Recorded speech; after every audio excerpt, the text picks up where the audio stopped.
بقى صديقي، ناس كتير بعتت لي الفيديو بتاع الشاب ده بيلخص حياة شباب كتير جدا زي حالاته. وهنقول حسبي الله ونعم الوكيل في اللي وصله لكده واللي سرق اكل عيشه. تابع كده وشوف الشاب ده هيقول ايه. بسم الله الرحمن الرحيم. يا جماعة أنا كنت شاري تروسيكل واتسرق مني السنة اللي فاتت. هل الحرامي دي لما جه خده وعارف التروسيكل ده أنا جايبه منين؟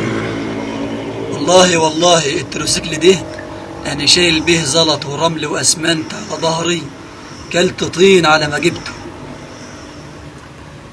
هيستفاد إيه لما يجي يسرقني يعني؟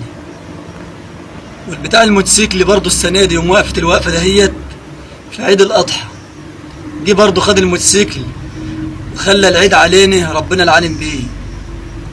لا عملنا فطار ولا عملنا اي حاجه من الزعل اللي فينا. ليه يعني بيجي ياخد حاجه؟ يعني يجي ياخد حاجتنا ليه؟ قسما بالله العظيم، قسما بالله العظيم ما حد بيدي حد الحاجه النهارده. مفيش حد بيدي لحد حاجه النهارده. وانا ان مسكت حرامي قسما بالله كمان مره، ان مسكت حرامي لخلع رقبته. مسكت حرامي بيسرق حاجه مني لخلع رقبته. يعني انا الوقت رايح جايب مكني، جايب من شركة تساهيل 12,000 وهدفعهم 15,000 كل شهر، 5,000 جنيه لأن ومكنة فرافيت، لأن معيش أجيب مكني، معيش حتى قسط أجيب مكنة جديدة. ليه يعني الناس بتعمل فيني كده ليه؟ ولما الموتوسيكل بتاعي اتسرق الجماعة قالوا لي ربنا يعوض عليك، وكل واحد دخل بيته ومحدش بيدي لحد حاجة النهاردة، كل واحد بيعدل نفسه. وأقول لك حاجة كمان، الأخ لو طال يحط دماغ أخوه تحت رجليه قسما بالله العظيم هيحطها. ما عادش حد بيحب حد أصلا. بقينا في زمن صعب، أصعب زمن اللي احنا فيه ده. الناس واحد يروح يصلي تلاقي الحرام خد مكانته، واحد راح يعزي الحرام خد مكانته. كده يا جدعان قسما بالله العظيم غلط، كده غلط، اللي احنا بنعمله ده في بعض غلط. أنا كده مقصود السنة اللي فاتت تروسيكلي والسنة دي الموتوسيكل. يا جماعة أنا لو مقصود، لو مزعل حد، او انا مزعل حد، او انا عملت حاجه في حد، انا ولا ما بزعلش حد ولا باجي على حد. ده انا حتى لو شغال على الونش واحد ليه جنيه والله بفك له 50 جنيه، وساعات بفك له ال 100 جنيه عشان اديله الجنيه وعشان اديله ال5 جنيه بتاعته، لان ده حقه وهو شغال. فانا ما باجيش على حد ولا باكل حاجه على حد، وطول عمري بقف جنب الناس وما باجيش على حد. فانا والله العظيم انا مش عارف موضوع التروسيكل والموتوسيكل. يا جماعه انا لو مقصود حد يجي لي يا عم يقول انت زعلتني ويجيب حاجتي يا عم، واللي عايز فلوس ياخد بس يجيب لي حاجتي.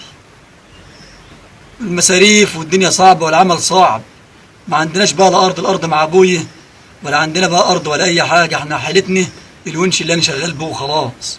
جبت 200 جنيه قبل ما اروح بيكونوا مصروفين. فهي العيشه بما يرضي الله صعبه، والحراميين ما بترحمش الناس، بيجوا على الفقير اللي طالع من ابوه ياخدوا منه. هم المفروض لا ياخدوا ولا من فقير ولا من غني. هيجي الحرامي ده يوم القيامة ويقول سامحني، أنا مش هسامحه لأن هو ما رحمنيش وخد مالي.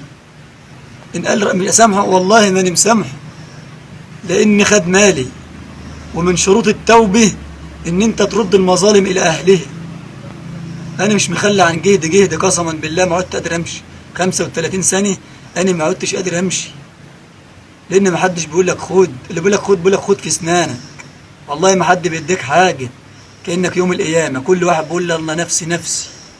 الانبياء بتقول نفسي نفسي، الا رسول الله يقول امتي امتي، فيقول له الله عز وجل يا محمد ارفع راسك وسل تعطى واشفع تشفع. فيقول النبي صلى الله عليه وسلم يا رب امتي امتي، فيقول الله له إنا سنرضيك في أمتك ولا نسوك. النبي صلى الله عليه وسلم خايف علينا. احنا ما ينفعش إن احنا نبقى ناس كده ونعمل في بعض كده، وما ينفعش ناخد حاجة بعض. أنا عمري ما خدت حاجة من حد ولا أذيت حد ولا جيت على حد. اللهم أجرني في مصيبتي واخلف لي خيرا منها. فأنا والله زعلان قسما بالله العظيم.